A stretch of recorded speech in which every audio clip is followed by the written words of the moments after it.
नमस्कार।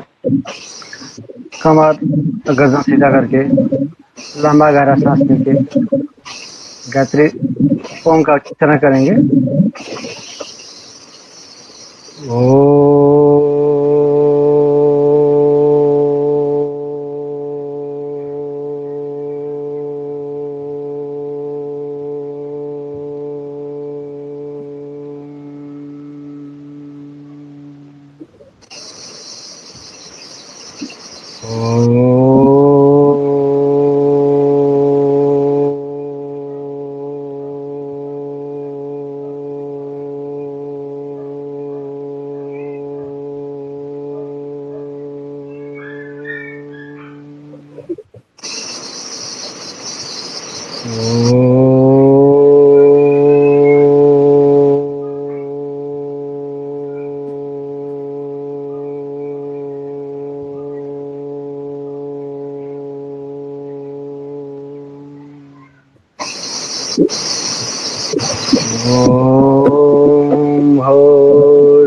भूर्भुवस्वः तत्सवितुर्वरेण्यं भर्गो देवस्य धीमहि धियो यो नः प्रचोदयात्। ओम शांति शांति शांति। दोनों हाथों के रब करके आँखों लाएंगे। पूर्णता से आंखें खोलें। नमस्ते। नमस्कार। देखिए, ये प्रार्थना सबको ही आनी चाहिए, है ना? और कभी भी किसी से भी करवाई जा सकती है, ठीक है? सभी याद रखें और अपने घर पे भी आप लोग जरूर इसे एक बार तो दिन में किया ही करें। सुबह उठ के भी अगर करेंगे, जब हम ईश्वर ध्यान के लिए दिनचर्या हमने बताई थी, पढ़ाई थी, उसमें भी ओम का उच्चारण और ये सब आपको करना चाहिए, सभी लोगों को, ठीक है? आइए, उस दिन हमने पढ़ा था पर्यावरण, आरोग्य विज्ञान और जलापूर्ति के बारे में। तो पर्यावरण, आरोग्य विज्ञान हमने पढ़ लिया था। अब हम जो पीने वाला जल है, पेय जल होता है, उसके बारे में हम किस किस प्रकार से उसका परीक्षण कर सकते हैं, क्या क्या टेस्ट किए जा सकते हैं, इस बारे में हम बात करेंगे, ठीक है? इसमें सब ऐसा जैसा कुछ एक्सप्लेन करने लायक चीजें नहीं है, ये बस ऐसे हैं कि आप समझ पाए कि किस चीज की परीक्षण के लिए क्या क्या चीज यूज करी जाती है। जैसे कि कठोरता की परीक्षा इसके अंदर है कि कितना हार्ड वाटर है। हार्ड मीन्स उसके अंदर पानी के अंदर कितनी भारी धातुएं वगैरह हैं, कितना स्टोन है, कितना भारी पानी है। ये कठोरता की जांच, उस कितना कठोर है वो हमारे लिए पाचन के लिए, पीने लायक है नहीं है, किस तरीके का, ये जांच के लिए किस किस चीजों की जरूरत होती है, जो आप सभी अपने घर पे पानी की जांच कर सकें और जान सकें कि पानी कैसा है। क्लोराइड वाला परीक्षण है, क्लोराइड के लिए परीक्षण है कि किस तरीके से इसकी हम जांच करें, ठीक है? नीट टेस्ट है इसके अंदर कि किस तरीके से उसका नाइट्रेट के लिए आप उसका टेस्ट वगैरह करेंगे। लोहे की जांच इसमें आप कैसे करोगे। पानी का पीएच क्या होना चाहिए, एग्जैक्ट पीएच, ताकि हम ये जान सके कि हमारे यहाँ जो पानी आ रहा है नल द्वारा या जिस भी तरीके से, जिस भी स्रोत से आपके पास पानी आ रहा है, कि वो पानी का जो पीएच है वो पीने योग्य है या नहीं है, नहीं है तो उसे किस तरीके से बनाया जाए, ये सब कुछ जांच करेंगे हम। आज हम पढ़ेंगे इसके बारे में। पानी के लिए ये टर्बिटी टेस्ट वगैरह क्या है वो भी हम जानेंगे। तो ये जो आज पानी के टेस्ट वाले जो हमारा टॉपिक है, इसको कंप्लीट करेंगे। इसमें कुछ नहीं समझ में आए तो पूछ सकते हैं आप, वैसे ज्यादा कुछ ऐसा इसमें है नहीं। पढ़ते हैं, हम स्टार्ट करते हैं। चलिए, पानी की कठोरता की परीक्षण जो है उसे किस तरीके से करेंगे आप, ठीक है? पानी की शुद्धता के लिए पानी में मौजूद कठोरता के स्तर की जांच करना। सिद्धांत इस परीक्षण में, सिद्धांत यह है इसका कि इस परीक्षण में अभिकर्मक बी और अभिकर्मक D25 और अंत रंग की जांच करता है, अंतरंग की जांच करता है। अंतिम रंग पानी में कठोरता के स्तर को अंकित करता है। जो लास्ट कलर आएगा वो ये बताएगा कि कितना कठोर इसका पानी है। सामग्री की जो आवश्यकता है वो क्या क्या है? अभिकर्मक बी, D25 और पानी का नमूना जिसके भी हमें टेस्ट करना है, टेस्ट ट्यूब। टेस्ट करने के लिए टेस्ट ट्यूब चाहिए होती है। ये सब चीजें हमें जरूरत पड़ेंगे। प्रक्रिया क्या है इसकी, हम किस तरीके से इसको करते हैं, आइए देखते हैं। दिए गए टेस्ट ट्यूब में, जो हम टेस्ट ट्यूब लेके आए होंगे, उस टेस्ट ट्यूब के अंदर पानी का एक सैंपल भर लेंगे और सैंपल में इन्होंने बताया कि 10 ml हमको पानी लेना है। तो 10 मिलीलीटर हमने पानी लिया और फिर उस पानी में रीएजेंट बी की 5 बूंदे डालें और अच्छी तरह से मिलाएं। इसके बाद 10 ml चम्मच की मदद से उससे टेस्ट ट्यूब में रीएजेंट ए का पाउडर मिलाएंगे। फिर जब हम अभिकर्मक ए का पाउडर जोड़ते हैं तो पानी गुलाबी रंग में बदल जाता है, उसका कलर चेंज हो जाता है, जो रंग पानी में मौजूद कठोरता को इंगित करता है। अगर ये कलर चेंज नहीं होता तो मतलब इतना हार्ड पानी नहीं है। फिर रीएजेंट D25 की स्टेप ड्रॉप्स में से स्टेप में मिलाएंगे और अच्छी तरह से मिलाएंगे। अभिकर्मक की D25 की बूंदों को उस गुलाबी रंग में जोड़े जो नीले रंग में बदल जाती हैं। उस गुलाबी रंग के पानी के अंदर जब ये डालेंगे तो वो ब्लू कलर का हो जाता है। तो गुलाबी रंग को नीले में बदलने के लिए अभिकर्मक डी की कितने बूंदे आवश्यक हुए, इसकी जांच करें। कितनी बूंदे आपने डाली ये नोट कर लीजिए साइड में। पानी के नमूनों में मौजूद कठोरता का स्तर निम्नानुसार जांचें। D25 अभिकर्मक इज इक्वल टू 25 ppm की 1 बूंद, ठीक है। यदि हमें कठोरता का स्तर 200 ppm या 200 ppm से कम हो तो कृपया अपने अगली परीक्षण की विधि का पालन करें। अगर ये आता है हमारा जो इन्होंने मानदंड दे रखा है तो दूसरी वाली फिर परीक्षण करो उसका, ठीक है।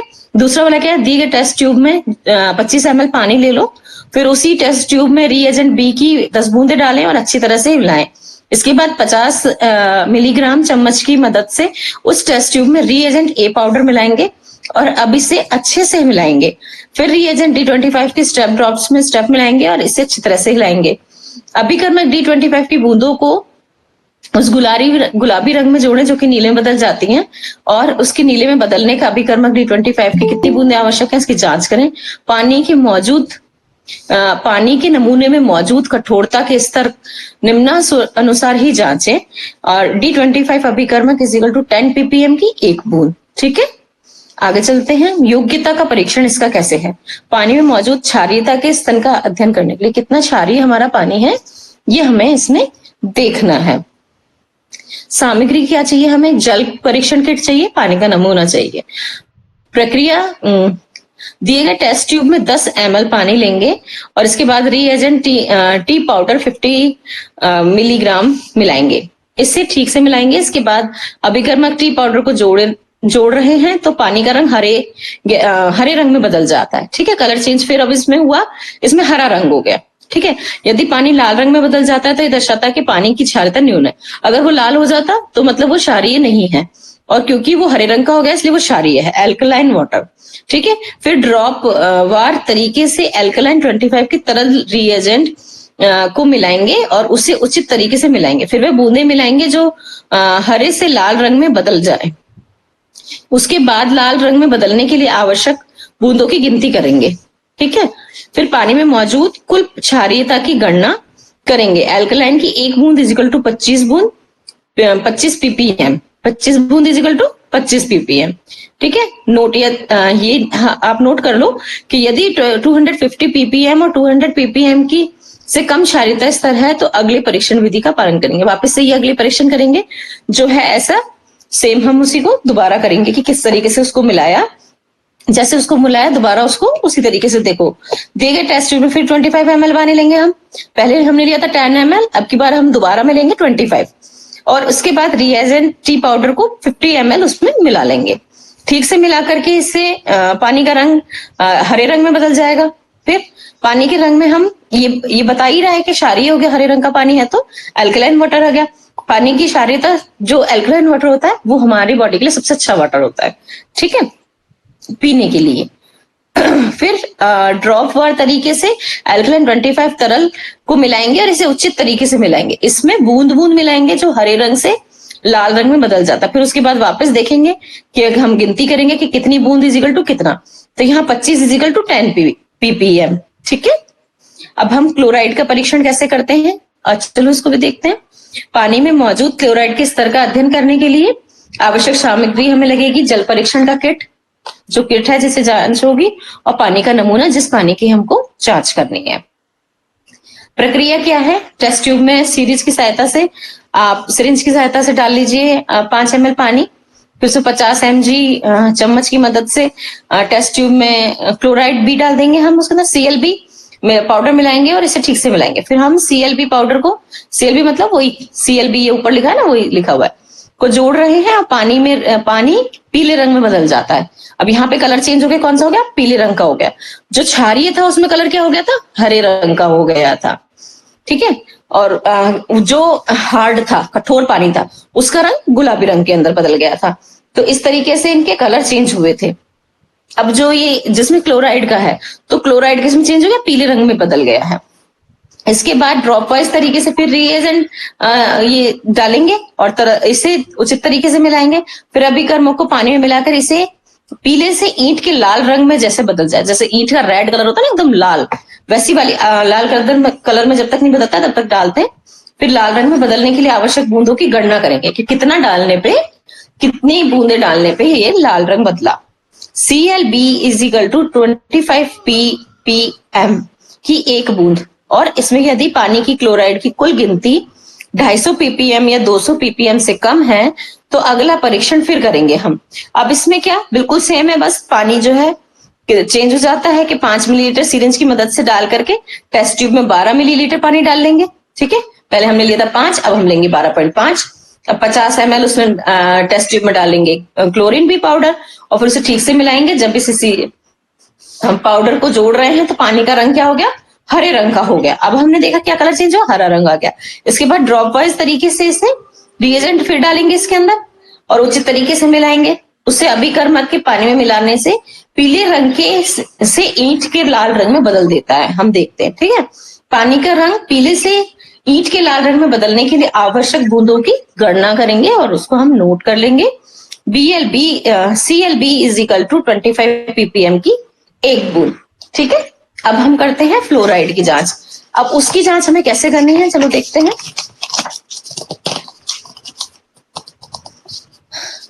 पानी में मौजूद हमारे जो फ्लोराइड है उसका स्तर कितना है उसकी जांच करते हैं हम, ठीक है। सामग्री क्या चाहिए, वही जल परीक्षण किट और पानी का नमूना। टेस्ट ट्यूब वगैरह ये तो बार बार बताने की जरूरत नहीं है, टेस्ट ट्यूब हमें हर में चाहिए होगी।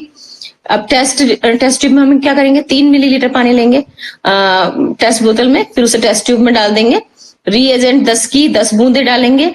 उसके बाद टेस्ट बोतल का ढक्कन बंद कर देंगे, ठीक है। और उचित मिश्रण को 3 से 4 बार से झुकाइए। फिर स्थिर स्थिति में 1 मिनट के लिए रखें। इसके बाद इसका कलर तुलनित्र में रखें। इसे कलर तुलनित्र में सूर्य की किरणों की उपस्थिति से इसकी रंग की तुलना करें। सूर्य की किरणों की उपस्थिति में जैसे रखना का है सूरज की रोशनी में, और फिर उसके हिसाब से उसके कलर की तुलना करो, पहले कैसा था अब कैसा है, ठीक है। फिर पानी के नमूने के रंग की तुलना का रंग तुलनित्र की मदद से करेंगे, और फ्लोराइड रंग बनाने वाला फ्लोराइड किट के रंग में तुलनित्र मौजूद होता है, ठीक है। ये उसी किट के अंदर आता है, आपको उसी में मिलेगा। तुलनित्र किट में, उस किट में कुल 6 रंग गुलाबी शेड से लेकर पीले शेड तक मौजूद हैं। परीक्षण बोतल को उस रंग तुलनित्र में रखें। रंग तुलनित्र की सहायता से पानी के रंग की तुलना करें और धूप की स्थिति में रंग की जांच करें। उस रंग तुलनित्र पर 0.0, 0.5, 1.0, 1.5 और 2 जैसे माप मौजूद हैं। यदि 0.5 से लेके 1 के बीच में परिणाम मिला है तो इसके बीच में रीडिंग ले, ठीक है। नीट टेस्ट कैसे करते हैं पानी का, हम इस पे पाते हैं। पानी में मौजूद नाइट्रेट के टेस्ट के अध्ययन के लिए हमें क्या क्या करना है। अभी हमने फ्लोराइड तक पढ़ लिया, अब हम पढ़ेंगे इसमें नाइट्रेट का टेस्ट। इसके लिए भी वही जल परीक्षण किट, पानी का नमूना, ये सब चीजें चाहिए। टेस्ट की बोतल में एक सिरिंज की मदद से कितना 0.5 ml पानी लेंगे। बड़े ही, अब ये जो इन्होंने बता रखा है ना, मात्रा बता रखी है, सिरिंज की मदद से बोला है तो आप सिरिंज की मदद से ही उतने ml पानी ले सकते हो। आप ऐसे ही अपनी मर्जी से डालोगे तो फिर वो सही नहीं आएगा। इसलिए उन्होंने बार बार बोला है कि सिरिंज की मदद से 5 ml, 10 ml, 25 ml, ये जितना वो बोल रहे हैं ना उतना ही, ठीक है। फिर इसे रिएजेंट N1 की 20 बूंदे डाल देंगे इसमें, ठीक है। ठीक से मिलाएं। फनल की मदद से टेस्ट बोतल में रिएजेंट N2 का 100 मिलीग्राम पाउडर डालेंगे। इसके बाद टेस्ट बोतल का ढक्कन बंद करके उसे उचित मिश्रण के लिए 3 से बार झुकाएंगे।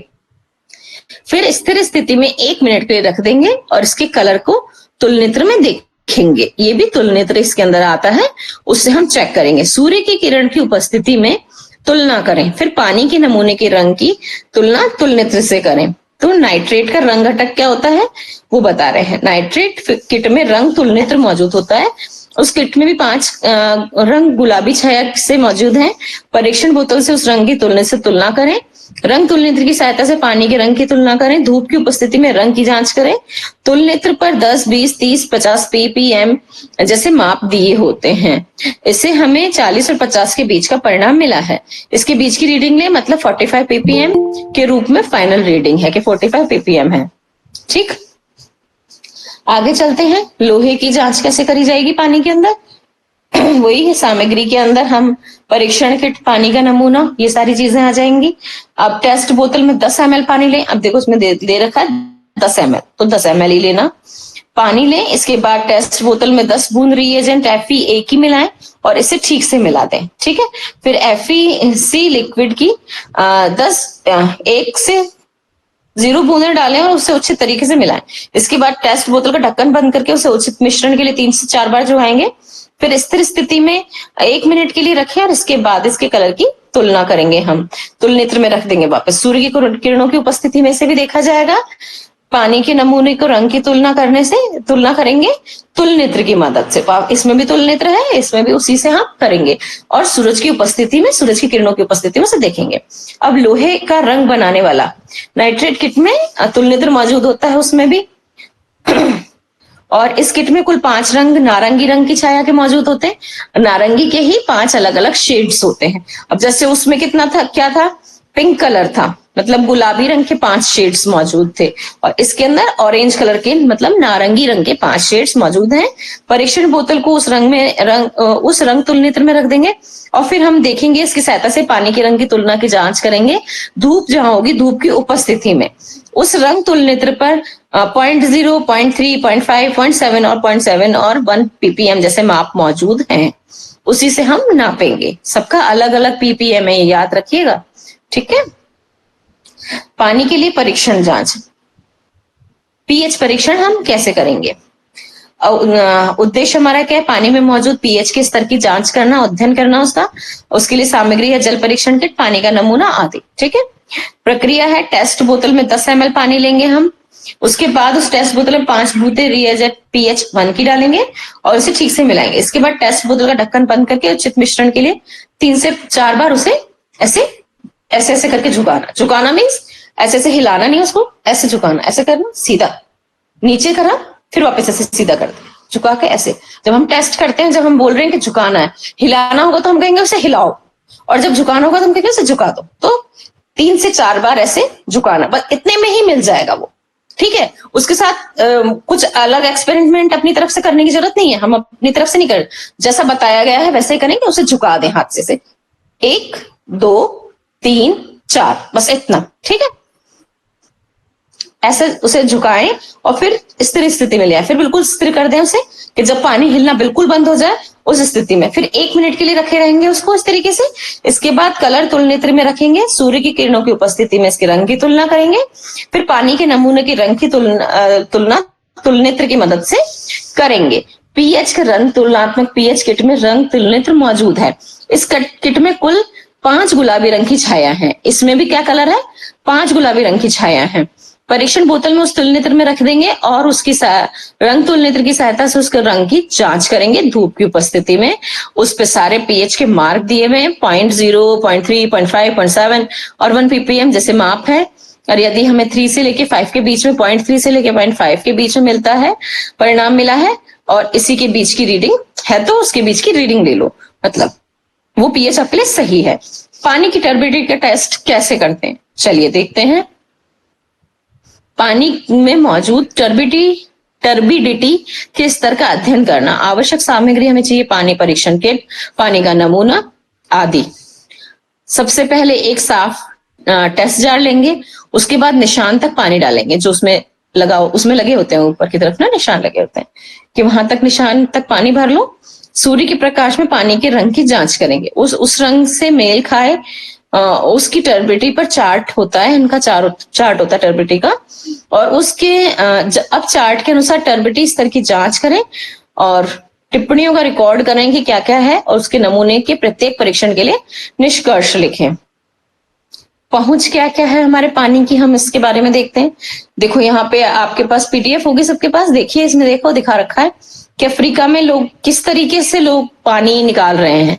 छोटे छोटे डिब्बों से लेकर के एक बाल्टी लेके आई है वो महिला, और गड्ढों में से पानी निकाल के ले जा रही है। अगर आप देखें तो हम में से कोई इस तरीके का पानी पीना पसंद नहीं करेगा।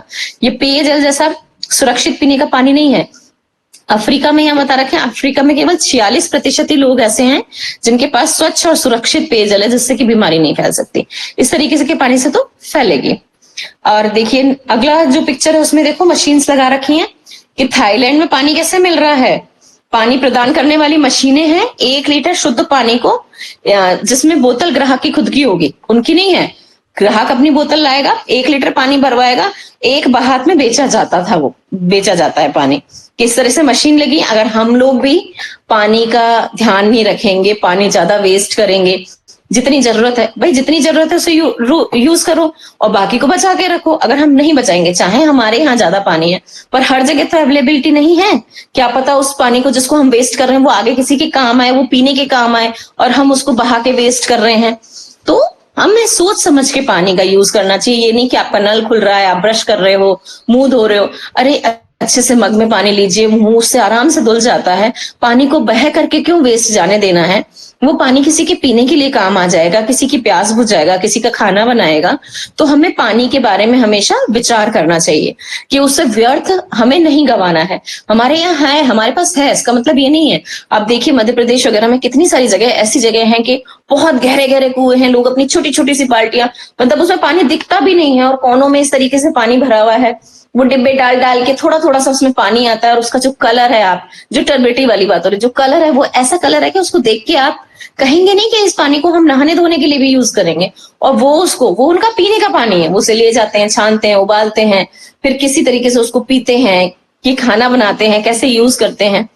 तो ये बात है कि हमारे पास अवेलेबिलिटी है, तो हमें ये नहीं सोचना है कि हमें पानी का मिस यूज करना है। अच्छे से यूज करिए, सोच समझ के यूज करिए, और रीयूज किया जा सकता है। जैसा पानी कि भाई कपड़े धोने का है तो उसे फ्लश वगैरह कर रहे हैं, हम टॉयलेट में यूज कर रहे हैं, बाहर धोने वाने के लिए यूज कर रहे हैं, तो अच्छे साफ पानी से धोने से बेटर है कि उन सब से करके आप कम पानी के अंदर ही काम चलाएं। शावर से नहाने की बजाय बाल्टी में पानी लेके आप नहाएं। जो पानी के पाइप होते हैं उनसे गाड़ियां वगैरह धोने की बजाय अच्छा है बाल्टी में मग में लेकर के कपड़े वगैरह उससे लेकर बढ़िया से साफ सफाई कीजिए। सफाई करने के लिए मना नहीं है, पर पानी को मिस यूज नहीं कीजिए कि आपने पाइप चला रखा है और बह रहा है, पानी बहता जा रहा है और आप मिस यूज कर रहे हैं उस पानी को।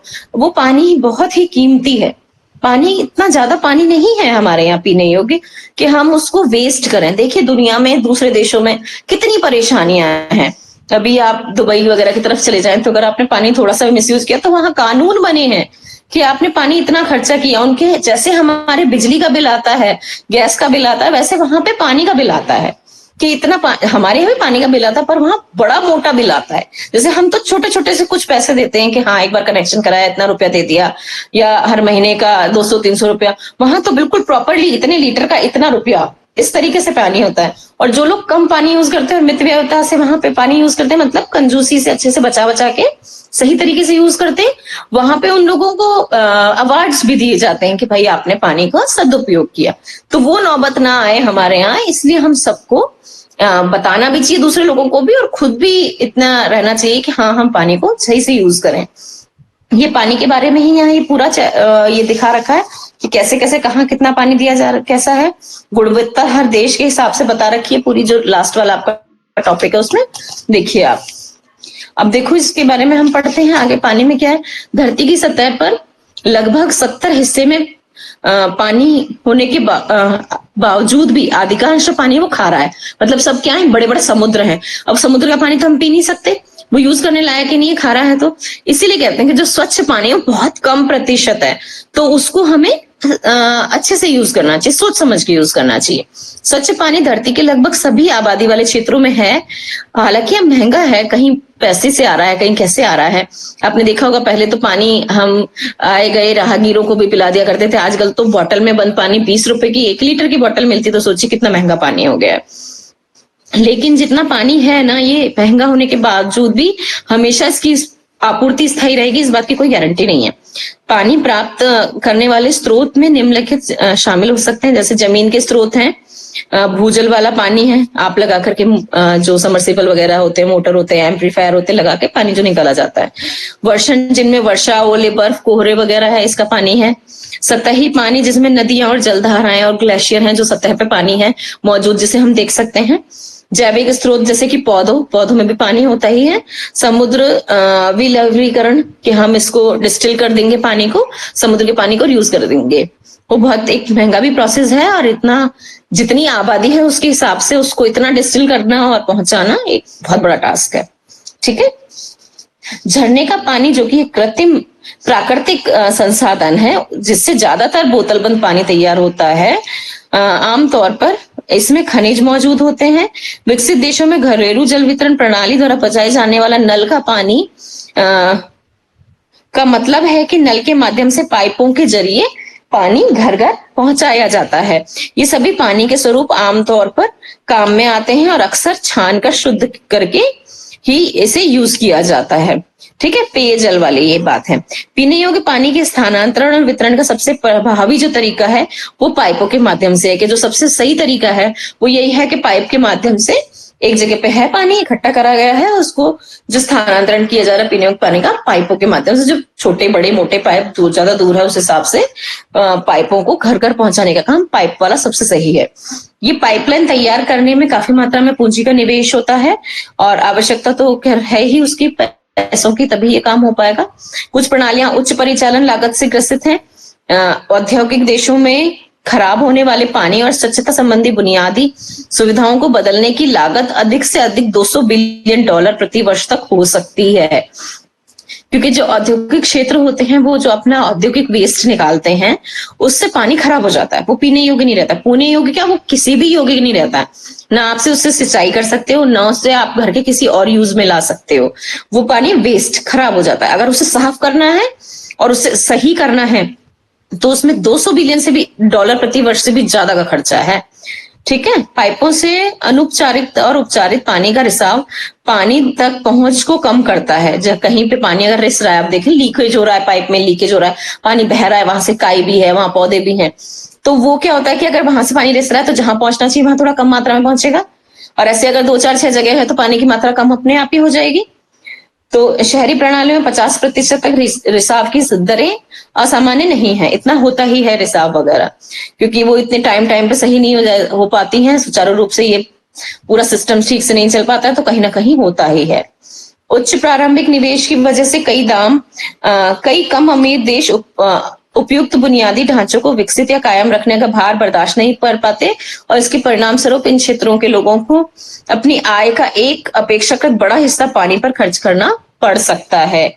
जो अभी कम अमीर देश हैं, जो अभी विकासशील देश हैं, उनके लिए प्रॉब्लम क्रिएट हो जाती है कि इस तरीके से यहाँ से वहां तक पानी ले जाना, उसमें भी रिसाव वगैरह या कुछ और कंडीशन खड़ी हो गई है, तो पानी के लिए उनको कर पाना बड़ा मुश्किल होता है। तो जो नॉर्मल लोग हैं वो अपने आय का एक बड़ा हिस्सा उस पानी के लिए खर्च करते हैं। उदाहरण के लिए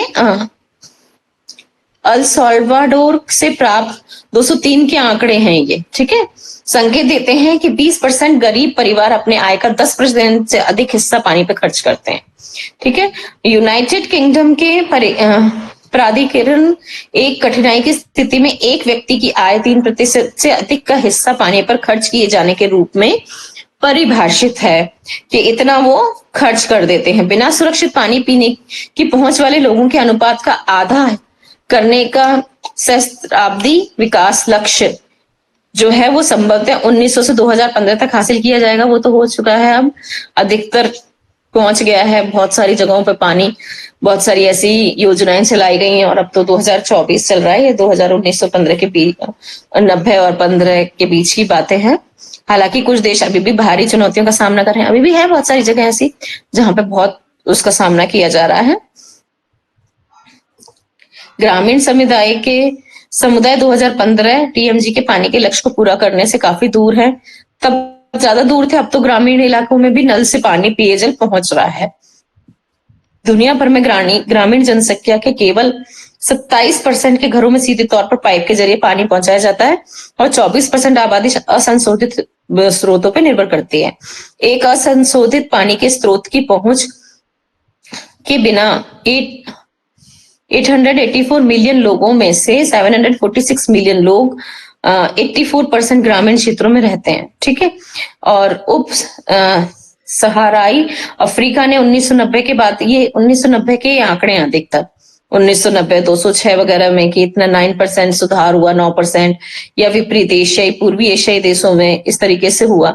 पर भारत में भी आप अगर देखोगे तो अब बहुत ज्यादा सुधार है पहले के उसमें, बहुत अधिकतर लगभग जहां तक पॉसिबिलिटी है गांवों में, बहुत सारे गांवों में पहुंचा दिया गया है।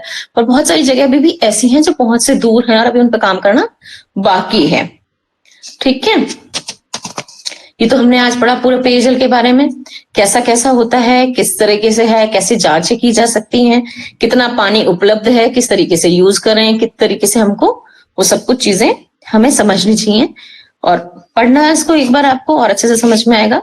अब हम पढ़ते हैं व्यक्तिगत आरोग्य के नियम क्या हैं। ठीक है, थोड़ा पढ़ लेते हैं, तभी थोड़ा टाइम काफी बाकी, 15 मिनट 20 मिनट। ठीक है, व्यक्तिगत आरोग्य के नियम के अंदर आते हैं हम। व्यक्तिगत स्वास्थ्य का अर्थ एवं नियम, व्यक्तिगत स्वास्थ्य का क्या अर्थ है और इनके क्या क्या नियम है। शारीरिक तथा मानसिक स्वास्थ्य को व्यक्तिगत स्वास्थ्य कहते हैं। ये हमारा व्यक्तिगत स्वास्थ्य है, हमारा शरीर हमारा है, हमारा जो मानस, हमारी चेतना है, हमारा मन है, वो भी हमारा है, हमारा दिमाग भी हमारा दिमाग है, ये हमारा व्यक्तिगत स्वास्थ्य है। स्वास्थ्य में हमने सामाजिक और ये सारे स्वास्थ्य पढ़े थे, तो अभी हम क्या पढ़ेंगे, केवल व्यक्तिगत स्वास्थ्य, हमसे रिलेटेड जो है हमारा व्यक्तिगत, तो हमारा शरीर और हमारा मन, ये हमारा मानसिक जो स्वास्थ्य है, ये हमारा व्यक्तिगत स्वास्थ्य है। ठीक है, इसको व्यक्तिगत स्वास्थ्य कहते हैं। यदि व्यक्ति का शारीरिक स्वास्थ्य अच्छा होगा तो व्यक्ति का मानसिक स्वास्थ्य भी ठीक रहेगा। शारीरिक अच्छा है तो मानसिक भी अच्छा ही होता है, पर अगर मानसिक अच्छा होगा तो शारीरिक अच्छा रहेगा। ये अधिकतर ज्यादातर आजकल जो चल रहा है वो ये है कि मानसिक भी स्वास्थ्य ठीक होगा तभी शारीरिक भी ठीक होगा। और शरीर अगर हमारा ठीक है तो मन भी हमारा ठीक होगा, तो मानसिक स्वास्थ्य भी ठीक होगा। तो दोनों एक दूसरे से जुड़े हुए हैं लगभग अधिकतर चीजों में से। परिणाम स्वरूप घर में सुख शांति और समृद्धि बनी रहेगी। सुख शांति और समृद्धि रहेगी अगर आप स्वस्थ रहेंगे तो। स्वास्थ्य का अर्थ मात्र रोग मुक्त होना ही नहीं है, इसमें केवल हमें रोग मुक्ति नहीं होना है, बल्कि अपनी कार्य क्षमता और क्रियाशीलता को भी बनाए रखना है। जो हमारी कार्य क्षमता है, ये नहीं कि हम बीमार नहीं हो रहे, पर है ना हमारी जो वर्किंग कैपेसिटी, पहले हम 8 घंटे काम कर लेते थे, अब हम 4 ही घंटे कर पा रहे हैं, तो मतलब कहीं ना कहीं स्वास्थ्य में गिरावट है वो आपकी। ठीक है, भले ही आप बीमार नहीं हो रहे, कुछ तो हो रहा है। ठीक है, यदि व्यक्तिगत स्वास्थ्य को सदैव अच्छा बनाए रखने के लिए प्रयास हमें करना चाहिए। अतः व्यक्तिगत स्वास्थ्य को हमें हमेशा अच्छा बनाए रखने के लिए कोशिश करते रहना चाहिए। व्यक्तिगत स्वास्थ्य का सीधा संबंध व्यक्तिगत स्वच्छता से होता है। मैंने स्वच्छता के बारे में पहले पता है कि हमें अच्छे से अपने आप को स्वच्छ रखना है, जैसे कि बाहर शौच वगैरह, पानी की जो गंदगी वगैरह है, बाहर पानी वानी ना इकट्ठा होना दे। पानी वानी होगा, मच्छर की से रिलेटेड आपको बीमारियां होंगी, मक्खी वगैरह होंगी तो ये पेचिस वगैरह, डायरिया, कॉलेरा, ये सब तरह की बीमारी होंगी, है ना। तो जो गंदगी है उससे बचाव बहुत ज्यादा जरूरी है, क्योंकि उससे बहुत सारी बीमारियां फैलती हैं। तो हमें व्यक्तिगत स्वास्थ्य का भी, अपने व्यक्तिगत स्वच्छता का भी ध्यान रखना चाहिए। अपना नहाना धोना, अपने आसपास का वातावरण जो है उसको भी देखना, और आप अपने शरीर को स्वच्छ, मतलब सफाई, पूरी सफाई। अब जो भी क्रियाएं हम कर रहे हैं वो सब भी इसी के अंदर आती हैं, व्यक्तिगत स्वच्छता के अंदर। ठीक है, वह स्वच्छता जो हमारे शरीर की देखभाल से संबंध रखती है, व्यक्तिगत स्वच्छता कहलाती है। जो हमारे देखभाल, मैंने भी समझाया कि हम अपने शरीर की कैसे क्या देखभाल करते हैं, कैसे क्या सफाइयां करते हैं अपनी बॉडी की, वो व्यक्तिगत स्वच्छता कहलाती है। व्यक्तिगत स्वच्छता के सिद्धांतों और नियमों को प्रत्येक व्यक्ति को पूर्ण ज्ञान होना चाहिए। हर एक व्यक्ति को इसका ज्ञान होना ही चाहिए कि हमें अपनी व्यक्तिगत स्वच्छता अपनी कैसे रखनी है और उनका पालन करते हुए हमें कैसे आरोग्य हासिल करना है। इनका पालन करते हुए पूर्ण स्वच्छ रह सकें और अपने स्वास्थ्य की रक्षा कर सकें। बताइए दिया आरोग्य के बारे में, आरोग्य कैसे रह पाएंगे आप। तो व्यक्तिगत स्वास्थ्य के नियम क्या है कि अपने व्यक्तिगत, अपने आप के लिए, आप स्वस्थ रहने के लिए क्या क्या नियम अपने अपनाएं। तो देखो पढ़ते हैं, चलो इसके ऊपर। अच्छा स्वास्थ्य बनाए रखने के लिए व्यक्तिगत स्वास्थ्य के कुछ नियम इस प्रकार से हैं। आदत हमारी क्या होनी चाहिए? स्वच्छता, पौष्टिक भोजन है और मानसिक शांति। ये सारी चीजें किसके अंदर आती हैं? हमारी व्यक्तिगत स्वास्थ्य के अंदर। तो आदत पहला हम पढ़ते हैं, आदत कैसे क्या होनी चाहिए। स्वस्थ बने रहने के लिए हमें व्यक्ति के अंदर अच्छी आदतों का विकास होना चाहिए। अच्छी आदतें सबसे ज्यादा जरूरी है कि आप किस टाइम सो रहे हैं, किस टाइम उठ रहे हैं, कब योग भी कर रहे हैं, कि आप ईश्वर वंदना कर रहे हैं कि नहीं कर रहे हैं, आप नहा धो रहे हैं कि नहीं नहा धो रहे हैं, आपकी क्या सारी चीजें हैं जो आप व्यक्तिगत रूप से अपनी आदतों में किस तरीके से आपने शुमार कर रखा है, उन सब चीजों को जो आपको व्यक्तिगत रूप से स्वस्थ रख सकते हैं। देखते हैं चलो। स्वस्थ रहने के लिए व्यक्ति में अच्छी आदतों का विकास होना चाहिए। देर से सोकर उठना, प्राकृतिक नियमों का पालन न करना, अभोज्य भोजन का प्रयोग करना, नशावृत्ति, रात्रि को देर से सोना, सुबह देर से उठना, ये बुरी आदतें हैं। ठीक है, इसके बारे में हमने पहले भी पढ़ा है ना। वही सारी चीजें हैं कि आप प्राकृतिक नियमों का पालन कर रहे हैं कि नहीं कर रहे हैं। आप किस किस तरीके से, मतलब हमारे प्रकृति का क्या नियम है कि जब सूरज छुप गया उसके बाद में कुछ घंटों के बाद में हमें सो जाना चाहिए। हमें किस टाइम खाना खाना चाहिए? सूरज उगने से पहले हमें उठ जाना चाहिए। हम ऊषा पान कर रहे हैं कि नहीं कर रहे हैं? हम किसी तरह का नशा तो नहीं कर रहे हैं कहीं कहीं हम देर से सो रहे हैं और फिर देर से उठ रहे हैं। तो वो क्या है? ये व्यक्तिगत स्वास्थ्य के बिल्कुल विपरीत है और आप प्रकृति के बिल्कुल विपरीत जा रहे हो। जब आप प्रकृति के विपरीत जाओगे तो आप बीमार होगे। ठीक है, आपको प्रकृति के अनुकूल चलना है, प्रतिकूल नहीं। यदि इन आदतों को नहीं छोड़ा जाता है तो व्यक्ति का स्वास्थ्य चौपट हो सकता है। अगर आप इन आदतों को नहीं छोड़ोगे तो आपका स्वास्थ्य बिल्कुल खत्म, चौपट मीन्स बिल्कुल खत्म हो जाएगा कि भाई आप किसी न किसी बीमारी का शिकार होते रहोगे, फिर आप दवाइयां खाओगे, फिर आप उनके लिए करोगे, मतलब आप स्वस्थ तो रह नहीं सकते। आप अपनी अर्निंग का एक, मतलब अपनी जो कमाई है उसका एक हिस्सा इसी में ही लगाते रहेंगे हमेशा कि अपने ठीक होने ठीक होने ठीक होने। प्रकृति के विरुद्ध न जाकर के प्रकृति के अनुकूल चल के अच्छी आदतें अपना के स्वस्थ रहिए। ठीक है, आदतों का जीवन में विशेष महत्व होता है। आदतें एक दिन में नहीं बनती हैं, कोई भी आदत एक दिन में नहीं बनती है। तो आदतों का विकास बाल्यावस्था से ही किया जाता है। इसीलिए बच्चों को सिखाया जाता है, बच्चों सुबह जल्दी उठो, उठ करके उषा पान करो, ब्रश करो, मतलब दातुन वगैरह करो, मुंह धो, मुख प्रक्षालन वगैरह। ये सारी चीजें क्या है, क्यों हम सिखा रहे हैं कि बचपन से अगर सिखाए तो फिर आपकी आदत हो जाएगी। फिर बड़े होकर भी आप उठ करके सीधे वहीं जाएंगे, पहले उठेंगे, अपना मुंह देंगे, कुल्ला करेंगे, उषा पान करेंगे, फिर फ्रेश होने के लिए जाएंगे, मलमूत्र का अपना विसर्जन करके फिर आप थोड़ी बहुत देर योगा करना है, क्या करना है, फिर नहा धो करके अपने स्कूल जाना है।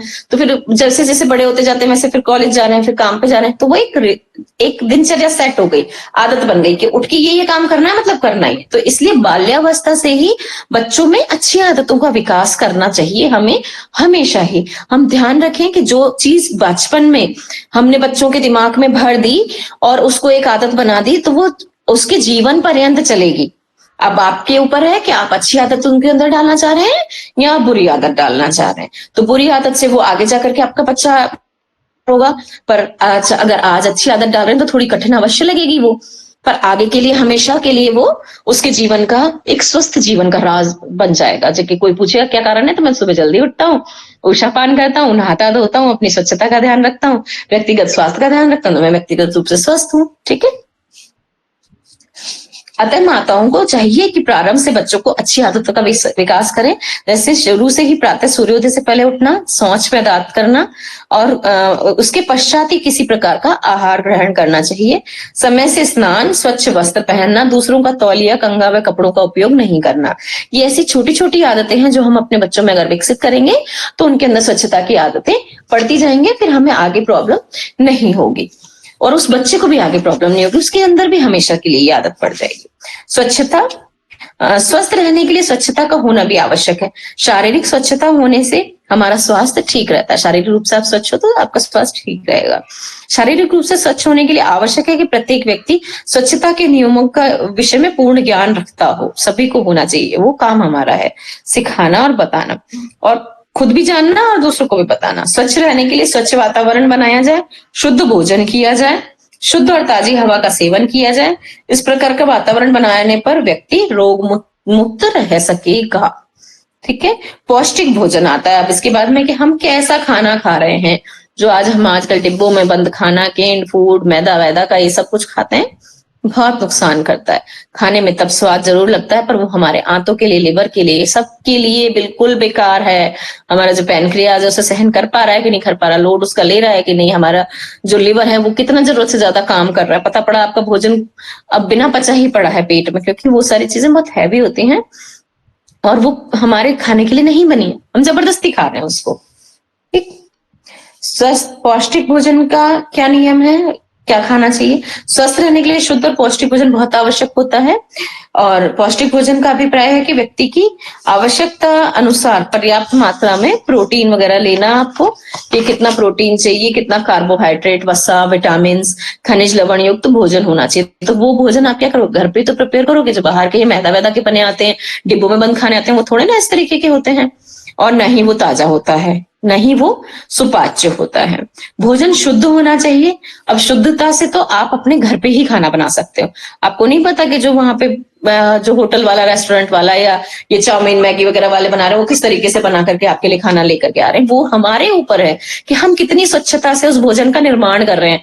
हम घर की पहले सफाई करते हैं, रसोई की सफाई करते हैं, अच्छे से गैस वगैरह सफाई करेंगे, बर्तन साफ बर्तन देख के लेंगे, अपने हाथ वाथ पहले साफ करेंगे, धोएंगे, 4 बर्तनों को देखेंगे, हाँ कैसे क्या है, अब किसके अंदर किस तरीके से क्या बनाना है, खाना कैसा है, चावल कैसे हैं, दाल कैसे है, आटा कैसे है। वो लोग थोड़े ना इस तरीके से इतनी सफाई से देखते हैं कि क्या क्या चीज कैसी है, सब्जी धुली है कि नहीं है, और धोने के बाद भी इसमें कहीं कुछ है तो नहीं। तो ये चीज हम देखते हैं, ये होता है स्वच्छता भोजन की। तो स्वच्छ भोजन बनाना भी हमारी एक रेस्पॉन्सिबिलिटी है, ड्यूटी है। ये हमें सिखाना है उनको कि किस तरीके से स्वच्छ भोजन बनाना है। भोजन करने का समय भी निर्धारित होना चाहिए और अधिक तला और गरिष्ठ भोजन नहीं करना चाहिए। इन सब बातों का ध्यान रखने से व्यक्ति पूर्णतः स्वस्थ रह सकता है। भोजन में अगर आपने इस तरीके की स्वच्छता का ध्यान रख लिया, इन नियमों का पालन कर लिया, तो आप स्वच्छ भोजन कर स्वस्थ रह सकते हो। मानसिक शांति अब क्या चीज है कि भाई मानसिक शांति भी एक इसके अंदर आ रही है। तो मानसिक शारीरिक रूप से स्वस्थ रहने के लिए व्यक्ति के मस्तिष्क में शांति होनी आवश्यक है। अगर आपकी कोई लड़ाई हो गई कहीं पे, आप बाहर से आ रहे हैं, कहीं रास्ते में किसी गाड़ी वाले से या किसी से, किसी भी रीजन से आपकी लड़ाई हो गई, तो जब आप घर आओगे तो क्या टेंशन में आओगे? तो आपके दिमाग में मानसिक शांति तो है नहीं। जब आप घर आए तो अपने साथ क्या लेके आए? एक कलह कलेश लेके आए, एक स्ट्रेस लेके आए, टेंशन लेके आए। तो घर में भी अगर कोई कुछ कहता है, चुप हो जाओ, हमें सुनना नहीं है। तो ये मानसिक शांति भी अत्यावश्यक है हमारे लिए कि हम किस तरीके से बात कर रहे हैं, क्या कर रहे हैं। ये जो हमारा दिमाग है, ये हमें शांत चाहिए स्वस्थ रहने के लिए। तो इसके ऊपर भी काम करना बहुत जरूरी है कि कलह नहीं होनी चाहिए किसी भी तरीके की, ना घर में ना बाहर। हो सके जहां तक तो उससे बच करके ही रहना चाहिए और सॉल्यूशंस निकाले जा सकते हैं। बात थोड़ा हमको जो कहते हैं ना कि जो सहनशीलता की कमी है, उससे अधिकतर क्या होता है, कलह कलेश बढ़ती है। थोड़ी सहनशीलता हमें लानी चाहिए। अगले बंदे की पहले बात सुन लो या थोड़ी देर चुप हो जाओ। तो हम कहते हैं ना, बहुत सारे ऐसे जैसे जब मैं काउंसलिंग वगैरह करती हूँ तो ऐसे लोग आते हैं कि गुस्सा रुकता नहीं है। तो मैं उनसे बोलती हूँ कि जिस टाइम ऐसे कुछ बात हो रही है तो आप 1 से लेकर 10 तक गिनती करिए, या आप उल्टी गिनती चालू कर दीजिए, या गिनती के साथ मैं कुछ एक ओम या राम बोलने के लिए बोल देती हूँ, ताकि उनका वो जब उसमें ध्यान लगा देते हैं तो वो गुस्से पे से उनका ध्यान हट जाता है और वो वहां शांति हो जाती है। ऐसे जैसे कि घर के अंदर कोई कलेश या कुछ ऐसी बात हो रही है जिससे बात आपके बोलने से और भड़क सकती है, तो आप क्या करो उसके लिए, आप कुछ भी ओम की चैंटिंग स्टार्ट कर दीजिए, राम 1 राम 2 इस तरीके से बोलना चालू कर दीजिए। या फिर अपने आप जैसे भी किसी भी गुरु को या जिस भी धर्म को मानते हैं, उसी की आप नाम लेकर के और उसके साथ गिनती चालू कर दीजिए। जब वो आप चालू करते हैं तो क्या होता है, आपका ध्यान वहां चला जाता है और उस टाइम आप उस झंझट में नहीं पड़ते हैं। तो वो बात जब हम बाद में बैठ के करते हैं तो वो आसानी से सॉल्व हो जाती है। उसमें फिर कलेश कलह नहीं रहती है, और कलेश कलह नहीं होगी तो क्या होगा, मानसिक शांति होगी। मानसिक शांति होगी तो आप स्वस्थ होंगे, आप स्वस्थ होंगे, एनवायरमेंट भी स्वस्थ होगा, आपके घर के लोग भी स्वस्थ रहेंगे। तो इसमें देखिए क्या बता रहे हैं, पढ़ते हैं। शारीरिक रूप से स्वस्थ रहने के लिए व्यक्ति के मस्तिष्क में शांति आवश्यक है। अतः घर का वातावरण कलह युक्त नहीं होना चाहिए तथा किसी भी समस्या का हल आपस में विचार विमर्श करके तथा विचारों का आदान प्रदान करके किया जाना चाहिए। जैसे मैंने आपको समझाया ना कि कोई लड़ाई का अगर ऐसा माहौल बन रहा है तो आप उस जगह को, सबसे पहले उस जगह को ही छोड़ दीजिए। फिर भी आपको गुस्सा आ रहा है तो आप इस तरीके से ओम चैंटिंग या राम राम 1 राम 2 राम 3 राम, जब आप इस तरीके से करके आप उस चीज में ध्यान लगा देंगे तो गुस्सा आपका वही ठंडा हो जाएगा, आप थोड़े शांत हो जाओगे।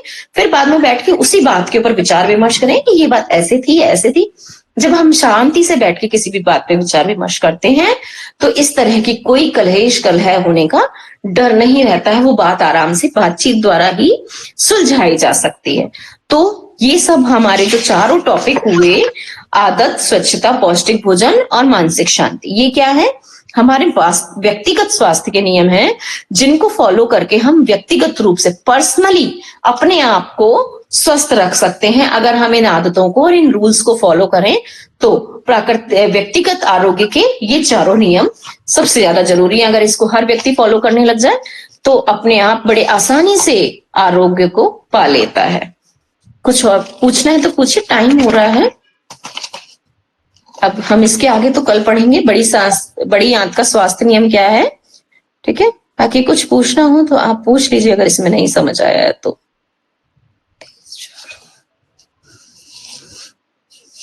कहिए कुछ। पानी का पीएच जानने के लिए हम उसमें क्या डालेंगे, वो मुझे समझ में नहीं आया।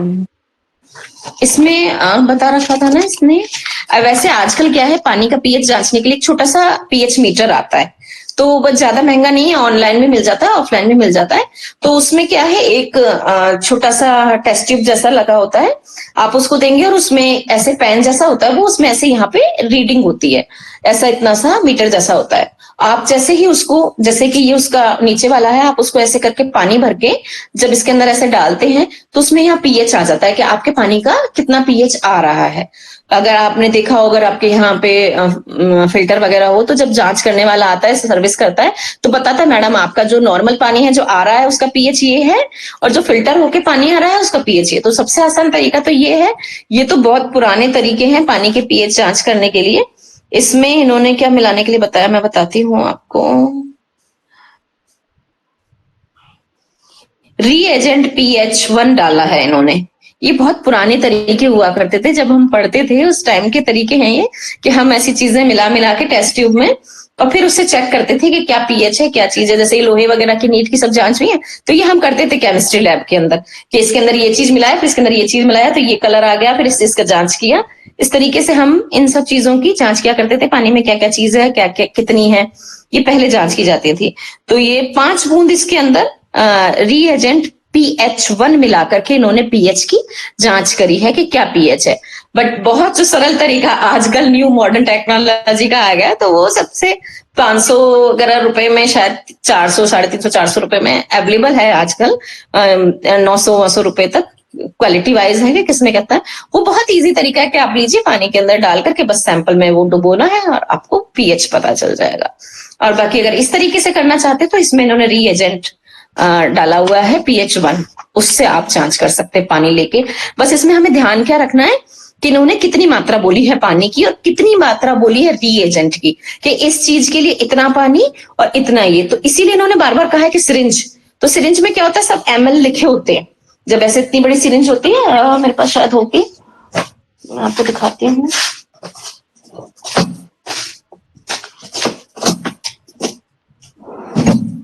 जो हमारी सिरिंज होती है ना, उसके अंदर ये सारे मार्क बने होते हैं। ये देखिए, ये जैसे ये 2 सिरिंज है, दिखाई दे रही होगी आपको सबको। एक निकाल लेते हैं। अब देखिए इसमें सब में ये लिखा रहता है, ये लिखी है ना जो, ये सब ये लिखे हुए हैं कि इसमें कितना कितना क्या क्या है। तो इसीलिए वो बार बार कहते हैं सिरिंज से आप लीजिए, इससे ऐसे करके आप खींचेंगे तो सीधा आपको पानी जितना चाहिए उतना आएगा, और फिर उसको उसमें ऐसे करके डाल दीजिए। तो बिल्कुल बराबर मात्रा में ही कितनी ड्रॉप लेना है, तो ड्रॉप के लिए ड्रॉपर का इस्तेमाल कीजिए और इसके लिए सिरिंज का इस्तेमाल कीजिए। बस इसमें हमें यही देखना है कि रीएजेंट आप कितना डाल रहे हैं, जितना बताया गया उतना ही मात्रा में नाप के। ड्रॉप मतलब ड्रॉपर लीजिए, उससे बूंद बूंद नाप के डालिए। हम अगर एक भी इतना सा भी आगे पीछे करते हैं ना, जब क्योंकि हम केमिस्ट्री में टेस्ट किया करते थे, तो जैसे इन्होंने बताया ना गुलाबी के 5 रंग, तो गुलाबी जैसे ही सफेद से उसका रंग एकदम से चेंज हुआ हल्का सा, मतलब कि वो कलर चेंज हो गया। इसलिए मैं बार बार कह रही हूँ कि नाप एकदम बराबर होना चाहिए। जब केमिस्ट्री लैब में हम इस तरीके के टेस्ट करते हैं तो वो बहुत ही सावधानी के साथ किए जाते हैं, क्योंकि ये बस एक एक बूंद पे चेंज हो जाता है इनका कलर जो होता है। तो आप सही नहीं निकाल पाओगे उसको जब तक कि आप एकदम अटेंटिव होके, एकदम से ध्यान केंद्रित करके और बिल्कुल बराबर मात्रा में नहीं लेंगे तब तक। ठीक है, और कुछ?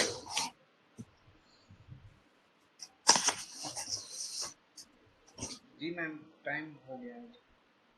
जी सर, ठीक है, करवाते हैं, शांति पाठ करवाते हैं। करवाइए देवेंद्र जी, आज आप भी करवाइए शांति पाठ भी। जी आइए, दोनों हाथों को ज्ञान मुद्रा या प्रणाम मुद्रा में मन को शांत और कोमल भाव से ओम सर्वे भवन्तु सुखिनः सर्वे सन्तु निरामया सर्वे भद्राणि पश्यन्तु मा कश्चित् दुःखभाग् भवेत्। ओम शांति शांति शांति।